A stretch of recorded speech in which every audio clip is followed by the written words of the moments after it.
Bonjour et bienvenue sur une nouvelle vidéo de Record.fr. Aujourd'hui, nous allons traiter de la meilleure façon de choisir une entreprise de plomberie. En allant sur Internet ou sur les pages jaunes, vous trouverez un grand choix d'entreprises. Mais comment choisir la bonne? Pour vous aider, nous avons sélectionné 5 étapes clés que nous allons vous détailler. Première étape, trouver des recommandations de clients véritables. C'est la première chose qui vient à l'esprit et c'est peut-être aussi la plus pertinente.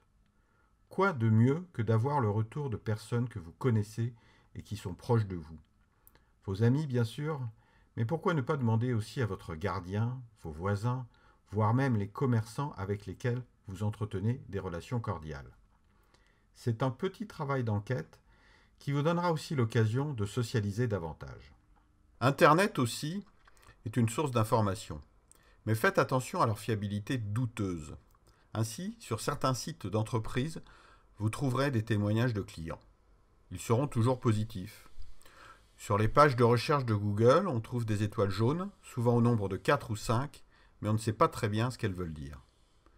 Toutes ces indications sont directement écrites par l'entreprise.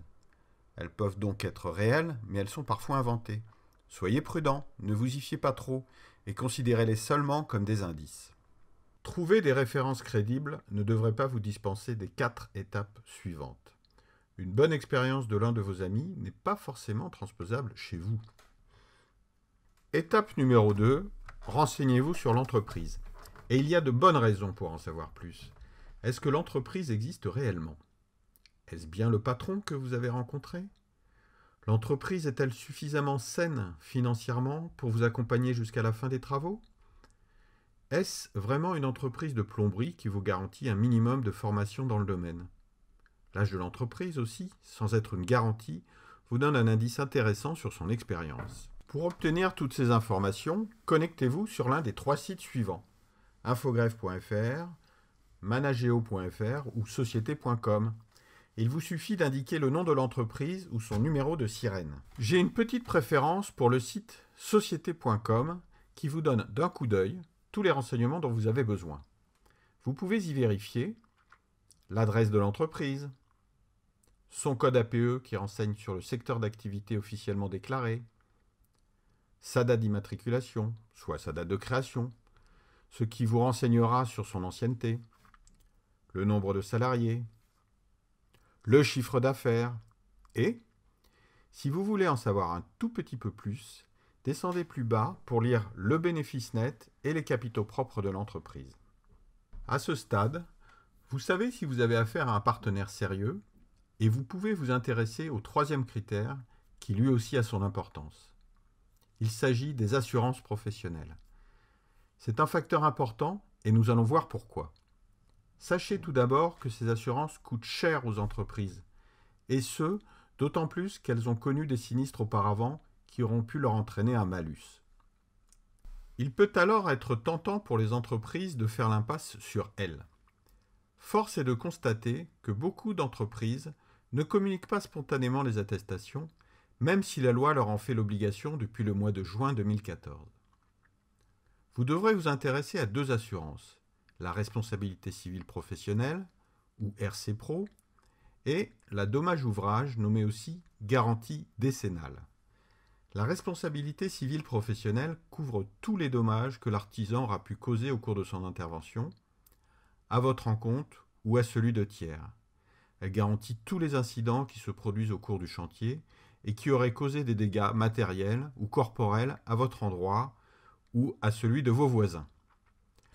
L'assurance dommage ouvrage garantit les malfaçons et leurs conséquences sur une période allant de 1 à 10 ans après la date de fin des travaux.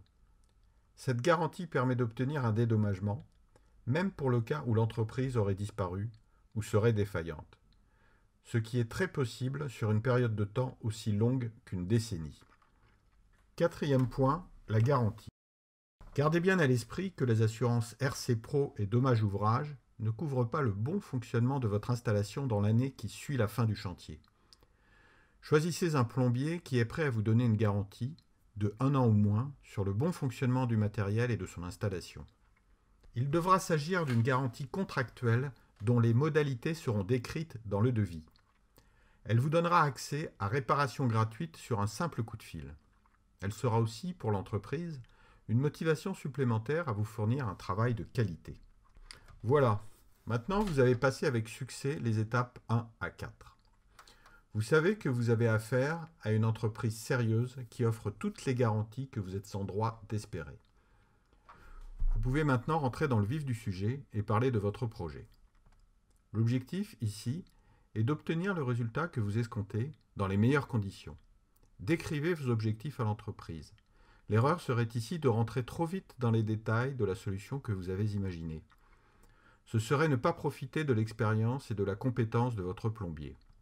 Expliquez la situation, puis laissez votre interlocuteur réfléchir pour proposer une solution à laquelle vous n'auriez peut-être pas songé. Quelle que soit la solution retenue, demandez un devis exhaustif qui prendra en compte tous les aspects du chantier. La mise en place, le coût et la qualité des équipements, le déplacement, les délais, la main-d'œuvre. Ne payez pas en une seule fois. Échelonnez vos paiements en 2 ou 3 fois. Le premier à la signature du devis, le dernier à la fin des travaux. Si vous payez trop vite, l'entreprise peut vouloir traiter ses autres chantiers pour lesquels il n'aura reçu qu'une partie du règlement en priorité au détriment du vôtre. Enfin, je vous conseille d'organiser une visite de réception des travaux avec le patron. Elle vous servira à vérifier avec lui tous les points du devis, à discuter de la bonne tenue du chantier et à poser vos questions. Cette réunion mettra fin au chantier, à la responsabilité civile de l'entreprise et ouvrira droit au règlement du solde. J'espère que vous avez apprécié cette vidéo. N'hésitez pas à laisser un commentaire ci-dessous ou à la partager sur les réseaux sociaux, Facebook, Twitter, Google+. Il ne me reste plus qu'à vous souhaiter courage et patience pour vos futurs travaux et à vous dire à bientôt pour une nouvelle vidéo.